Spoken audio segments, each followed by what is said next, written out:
Welcome back, Sebastian here. So time for my review of qualifying for the 2024 Abu Dhabi Grand Prix.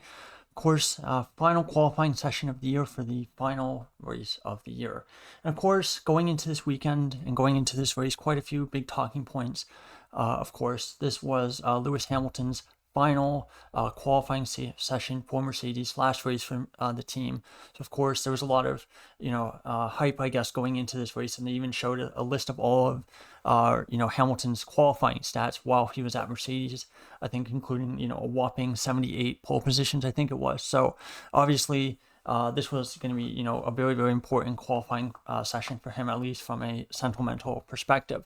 In terms of the Constructors' Championship battle, it was kind of over in a way before we even got to qualifying when Leclerc was given a 10-place grid penalty for exceeding his allocation of energy storage unit. So again, a bit unfortunate for Ferrari there in terms of the Constructors' Championship, but it turns out that I think regardless of that penalty, I think things would have already been very, very tough based on the result in qualifying today. So Q1, Stroll sets the benchmark 24.336.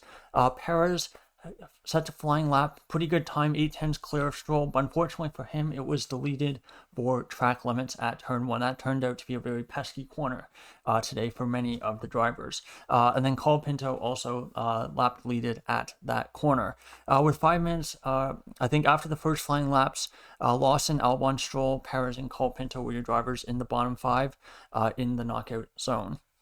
With 3 minutes left in the session, Colapinto flying lap, pretty good lap, moves up to 12th, whereas Albon moves up to 10th just after that. So Colapinto not too far off Albon again today, and with his kind of Franken car not completely doesn't have all the upgrades and updates and stuff. So it's understandable he'd have a bit of a pace gap there. Perez, bit of a surprise. His time gets reinstated. That definitely doesn't happen that often.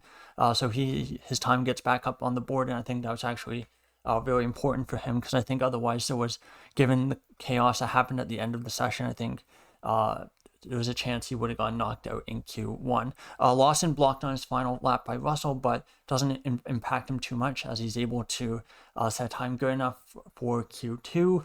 And then probably the big shocking moment of Q1 was that Hamilton gets knocked out in Q1, his final session at Mercedes, with Albon, Zhou, Colapinto, and Doohan also knocked out with him. And for Hamilton, very, very bad luck, unfortunately. So as he's approaching the final corner, I believe, Magnussen, who's a car in front of him, tries to get out of the way, and he actually goes to the inside of the turn 14 or the Latifi corner.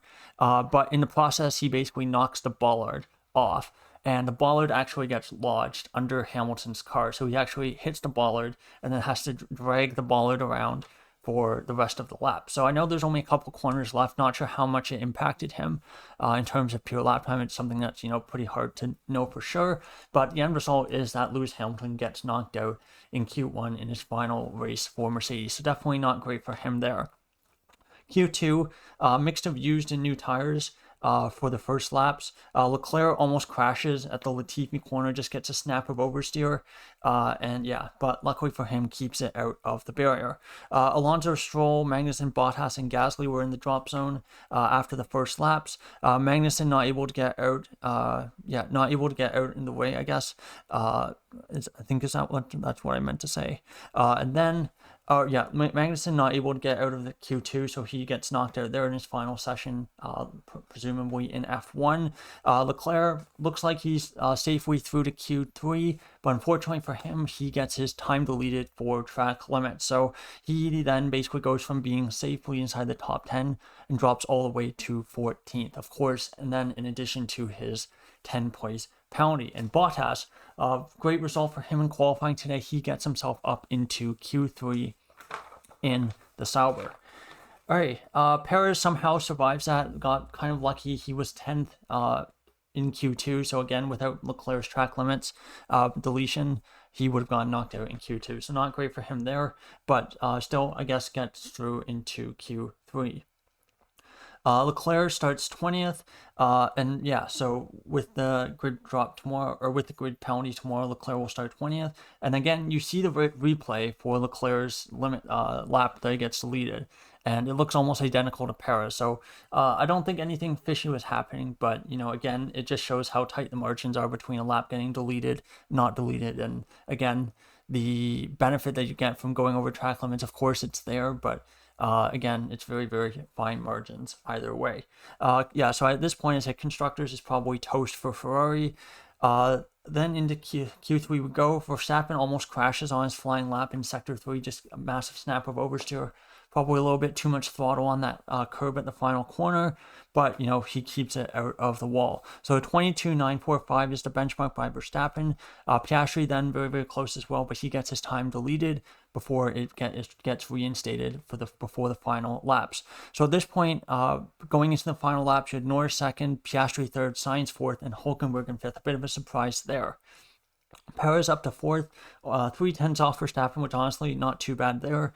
Hülkenberg sets the top time, and for a moment there, everyone's hoping Hülkenberg can get a pole position. And, it'd be a great final race for him at Haas, but unfortunately not to be, as Piastri bests it, and the Sainz goes second as well. Before Norris absolutely smashes the best time by Verstappen and goes top by 2 tenths. There. So Verstappen, unfortunately for him, not able to improve his lap time, and he only goes fifth. So that means that Lando Norris will be starting on pole for tomorrow's race. And unfortunately for Hülkenberg, his qualifying session, despite the fact it was a great result, in fourth, he gets a 3-place grid penalty for overtaking in the pit exit, I guess, in the tunnel. And apparently Hülkenberg said that he did not he basically acknowledged what he did, but he said that if he didn't do that, he wouldn't have been able to set a lap time. I'm not sure which part of qualifying now is in, but given how the end result, I think, P7 starting spot for Hülkenberg, still pretty good result for tomorrow. So taking a look at your starting grid for tomorrow's Abu Dhabi Grand Prix, of course, you have Lando Norris on pole, Piastri second, so a McLaren front row. So at this point, I think McLaren, excellent chance of getting the constructors. Things would need to go absolutely catastrophically wrong for them not to win the constructors tomorrow. Sainz third, final race with Ferrari, really good result for him there. Fourth, Verstappen, of course, moving up with Hülkenberg's penalty, along with Gasly, who starts fifth for Alpine. He's been on an excellent run of form recently. Sixth, Russell, seventh, Hülkenberg, eighth, Alonso, ninth, Bottas, 10th, Perez, with the 2 RBs behind him, 11th and 12th, Tsunoda ahead of Lawson.